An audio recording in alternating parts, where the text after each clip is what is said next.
Mienté.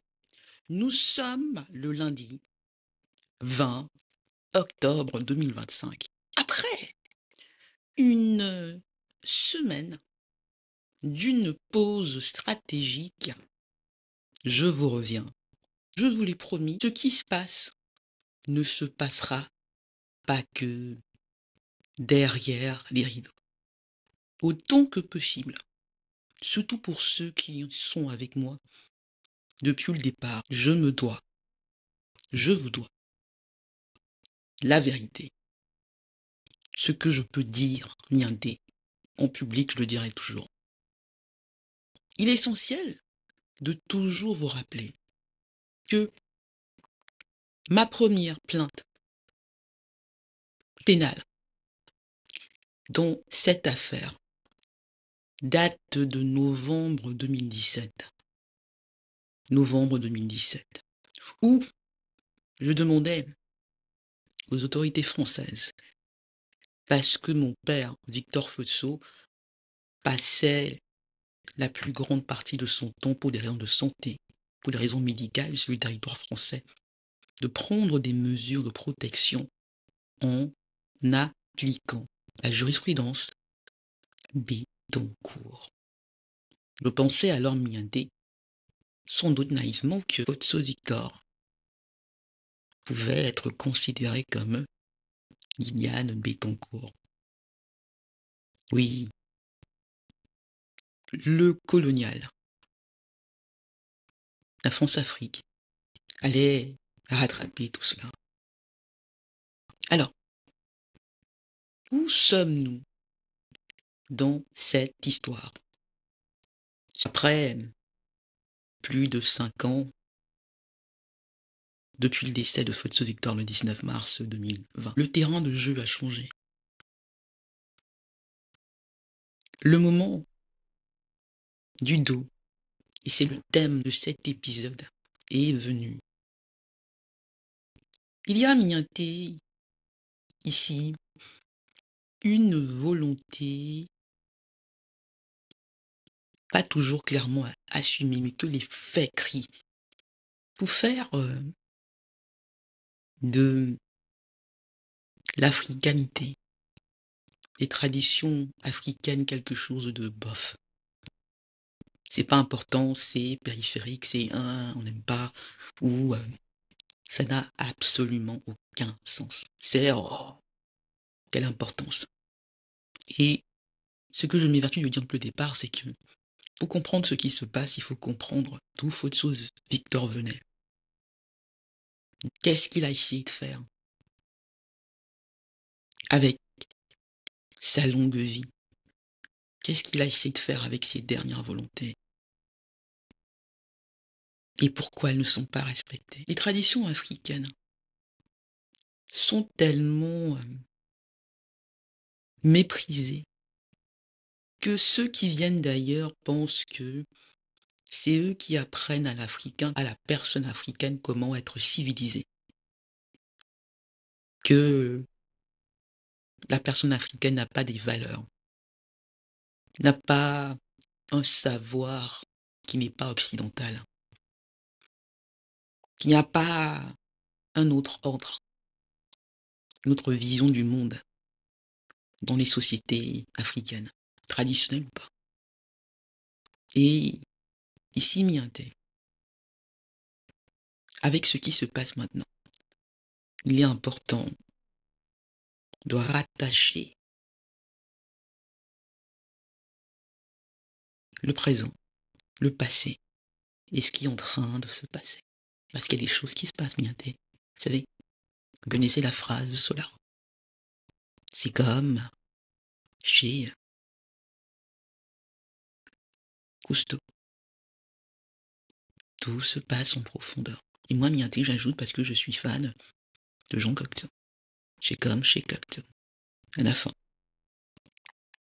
les actes qui ont été posés, surtout lorsqu'il y a eu du fond, finissent toujours par rattraper ceux qui les posent.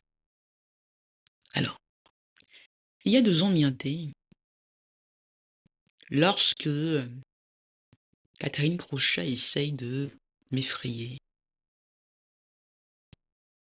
Catherine Thérèse Crochet, pour être plus précise, avocate au barreau de Genève, encore, toujours, en dépit du fait qu'elle a été, usons le mot, chassée par au moins 2 des sociétés qu'elle a créées. Celle qui a géré la fortune de Photo Victor pendant plus de 30 ans. Il y a 2 ans, Mianté, quand il était enfin le moment de lui dire que je savais et que Photo Victor avait vu, elle essaye de m'effrayer par un avocaillon qu'elle prend dans sa propre boîte. Un cabinet dont elle a été, pouf, comme ça, dégagé. On a radié sa signature. Donc, elle essaye comme ça, en me rappelant le droit, en disant que ce que je dis, quand je dis qu'elle est une voleuse, et quand je lui rappelle qui sont ses complices. Certains sont dans la famille de Photo Victor. Et elle a dit, ce sont des mensonges, parce que j'en vois Mianté, la lettre publique que je lui fais à Apricus Finance. Et elle a dit, ce sont des mensonges. Et elle prend cet avocaillon-là. Et les menaces commencent. Et parce que Mignonté, ce que j'ai appris de mon père, c'est qu'il faut toujours donner une chance avant le dos à ceux qui vont être frappés de changer de chemin, de se rattraper, de prendre la bonne décision, d'éviter les conséquences. Le dos Mignonté a tout à voir avec les conséquences. Ce n'est pas juste comme ça la malédiction. C'est cette chose-là qui rappelle les lois de la nature, que lorsqu'on viole des interdits qui sont fondamentaux, il y a toujours le retour du boomerang. Dans Mianté, je dis cela à Catherine Crochet, qui est, je l'ai dit, une négrière en robe d'avocate. J'essaye de lui expliquer le dos. Je lui dis, Photo Victor était très, très important à Banjoun. Société Bamileke. Ce que vous faites là est très grave. Pas juste légalement. Parce que vous organisez une activité criminelle avec des complices, dont un, Pierre Castel. Je lui dis traditionnellement, consoeur, ce que vous faites a des conséquences graves sur le plan traditionnel. Photo Victor n'est pas enterré. Plus vous le faites, plus vous aggravez les choses. Le sujet ici n'est pas l'argent. Le sujet, ce sont les traditions africaines, les valeurs qui sont universelles dans toutes les sociétés du monde. Oui, surtout en Afrique, il y a des interdits. Et vous êtes en train, maître Crochet, de les violer. Et tu dis, vous pouvez m'affronter autant que vous le voulez. Vu ce que vous avez volé, vous en avez les moyens. Mais cela ne marchera pas. Et vous finirez par devoir payer. Pas financièrement. Parce que le dos, Mianté,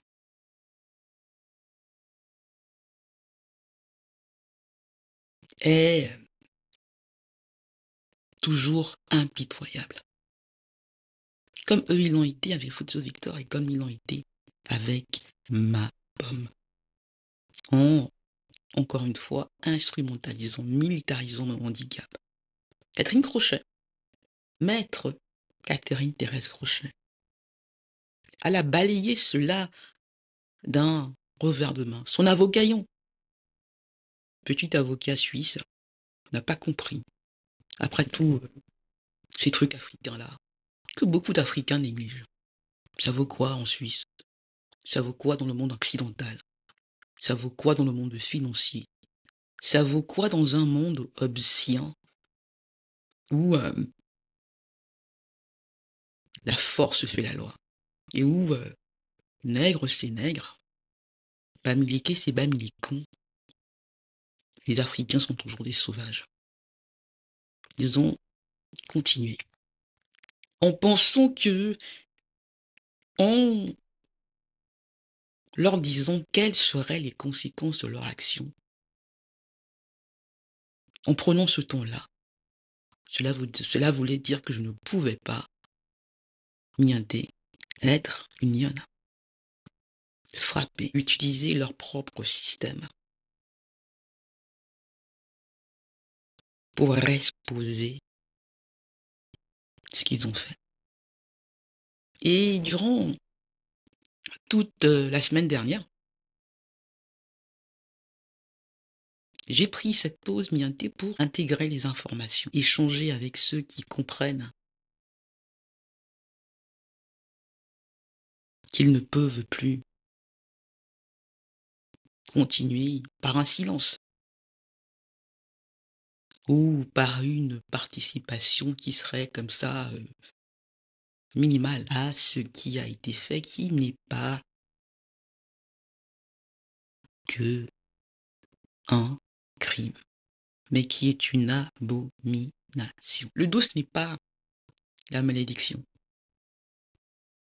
Cela s'explique par cette phrase de Jean-Michel Concon, le grand humoriste camerounais, où il dit à un moment, on monte, on descend, un cadavre va mourir.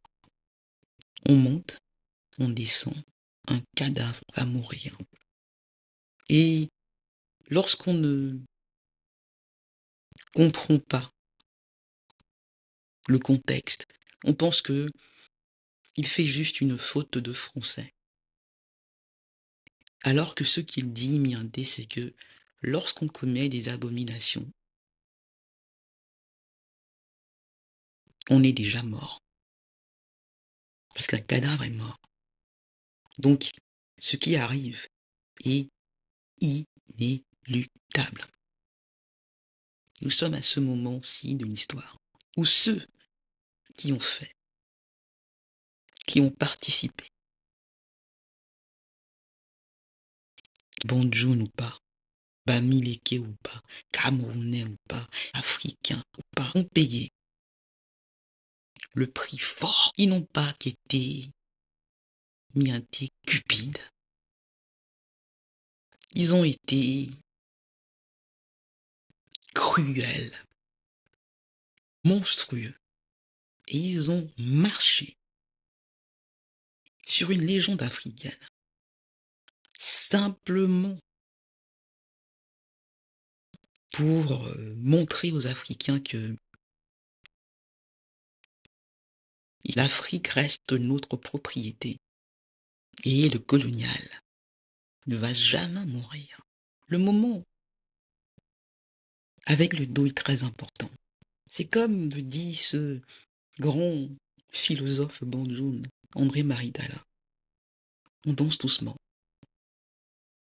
C'est Nayo, Nayo. C'est doucement. On ne brusque pas. On prend le temps. On laisse faire. Parce qu'on sait que ça va se défaire et que ça ne peut pas marcher.